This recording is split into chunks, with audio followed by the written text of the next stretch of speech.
Okay, here's step one. The easiest push-up is just to find a vertical wall straight up and down, take a couple steps back, and place your hands about shoulder height. So for me, it's about 60 inches, that's 5 feet. And what I'm going to do is start measuring the progressions as I go down. So you'll get an idea of the closer you get to the ground and horizontal, the harder the push-up will be. So right now we're about 60 degrees above the ground. The form is the same. My back is going to be long, straight, and not rounded. Beyond a natural curve. Feet are straight forward. Fingers are flat. And push. And back. So just like a ground push-up, I want to come back in one piece and go down in one piece without doing this. No banana back or stink bug. So I'm upright. I go down, moving from the ankles and elbows, and then I come back up. And if that's too easy, I can step back and lower my hands, making sure I don't slip with my feet. I'm still doing my best to keep my elbows close to my ribs. If that's too hard, I can move closer and just do this. And then move back when I can handle it.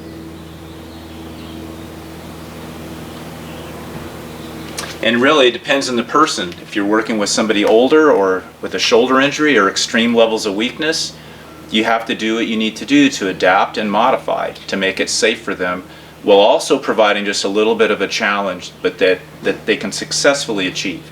Let's go to the progressions now. So we're going to drop a little bit lower from the 60 inches and see what happens. Okay, here's a progression. Now we went from 60 inches on the wall of this tool shed now down to about an 18-inch box for, usually stepping and jumping, but today we're going to use it for push-ups. So remember, the lower to the ground you get, the closer to horizontal, the more difficult the push-up will be because you're putting more load on the upper body and the core. So we're going to use the same basic form, flat back, good hand wrist position, elbows in tight, feet slightly apart, getting my posture line set. Now on the box, what I like to do is put my fingers on the outside edge, thumbs are on the top, and I also place the corner of the box near my heel pad so it has like a little stopping effect. I don't want my hands up here, but if I can, I'm going to get some more grip on the edges. Get myself set.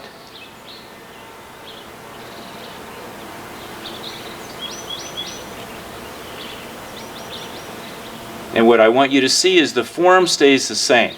My hands are under my shoulders and keep the elbows in tight to the ribs.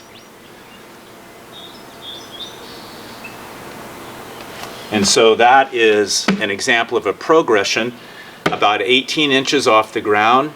And I find that most people, even the children, can do pretty good if you get 18 to 24 inches off the ground. They can usually have a high degree of success with that level. But let's try some other objects and see what happens. Okay, let's use the redwood deck. So it's about close to 24 inches high, so we've got another 6 inches or so from the box that I just demonstrated. I'm going to put my hands on top, fingers forward, and again try to hook a little bit of the edge of the box so my hand won't be completely on top, because maybe that would provide some kind of slip. I'm going to try to hook or brace myself a little bit back here in the edge, and if you're comfortable you can maybe put your thumbs in a certain position to give yourself a little more grip. But I'm pretty comfortable just with the fat pad on my palm, and I'm going to get set here. Before I load my whole body, I'm testing my hands first to make sure that that's secure. I've got my hands about shoulder width apart. My feet are slightly apart on the balls of my feet.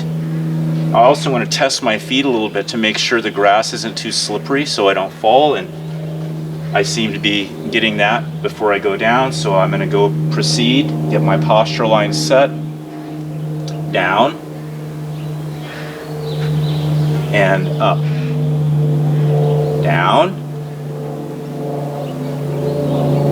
and up. And again, doing my best to keep the elbows in tight to the ribs, because that's the optimal pushing position. If I had to push somebody or something out of my way, I wouldn't do it this way. I would get in close to my ribs where I could get better leverage, keeping all this lined up by the joint of the shoulders, and do that. So this is just another example. This isn't going to move. The safety issue is be careful of your feet, test your feet, test your hands. That's just something you can use in the outdoor environment. Go to a park, there's all kinds of benches. You can use the bench.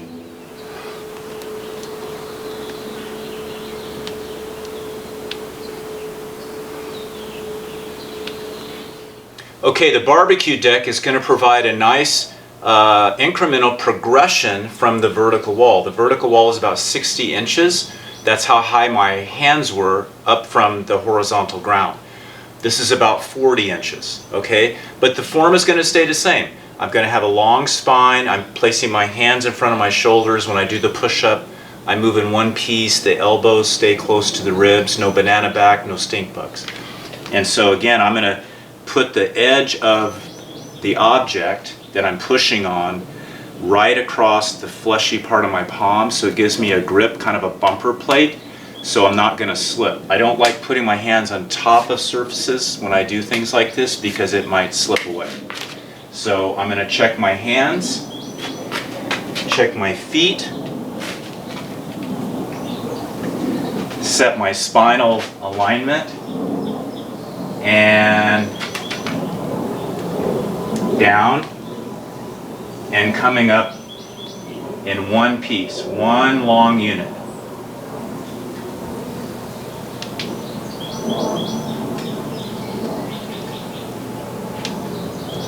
And I really like about this height, I'm not a big fan of the wall unless it's absolutely necessary, because for a lot of people it can be maybe too easy. But if you drop them down just a little bit off a vertical wall to something like this, it's a very good placement for the hand. It's very safe. The wall has limitations. You can only go so low on the wall and then your hands will just slide right down the wall. So your hands have to be pretty high in the wall, and after that you need to move to something like this. So this is 20 inches lower than the tool shed that we did at the beginning of the video. Okay, we're on the ground now, but we're going to make it easier by shortening the lever of the body. Think of your body as one long lever from a biomechanics standpoint, from my toes to my head, but let's shorten it by bending at the knees. And what I want to do is get that long spine from my knees now through my body, so I don't have my stink bug and I don't have a banana back. I try to get that line set. And now I'm going to do a push-up, but my hands are under my shoulders. I'm going to keep my elbows in by my ribs, just like with the other push-ups.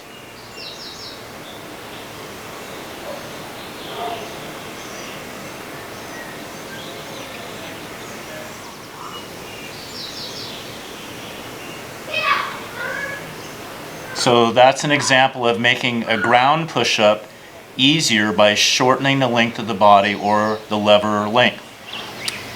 Alright, this is a great push-up to know. It's called a negative push-up. So what it does is it takes the full military grade, full plank push-up like this,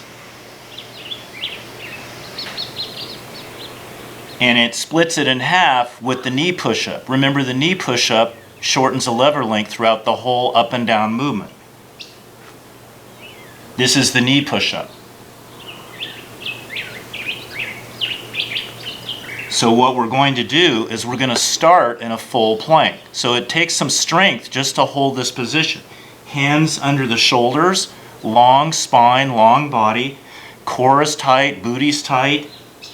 I'm going to go down in a full plank slowly, working the negative contraction. That's what it's called. I'm going down. Now I'm going to get some help on the way up by shortening the lever. This is easier, pushing up part of the body, using the kneecaps as a pivot point, but the grass is soft so my knees are okay. Now I'm going to plank. Set my feet. I'm going to go down in the negative full plank. Bend my knees for the modification. Come up in one piece. Come back up on my toes, reset my feet. Negative. Knee. Plank. This is called a front lean rest position. Negative. Knee. Plank into the front lean rest position. So those are awesome push-ups to do. If you can't do the full length push-up and the knee push-ups are too easy, that's what you put in between and they'll make you strong fast. Good luck.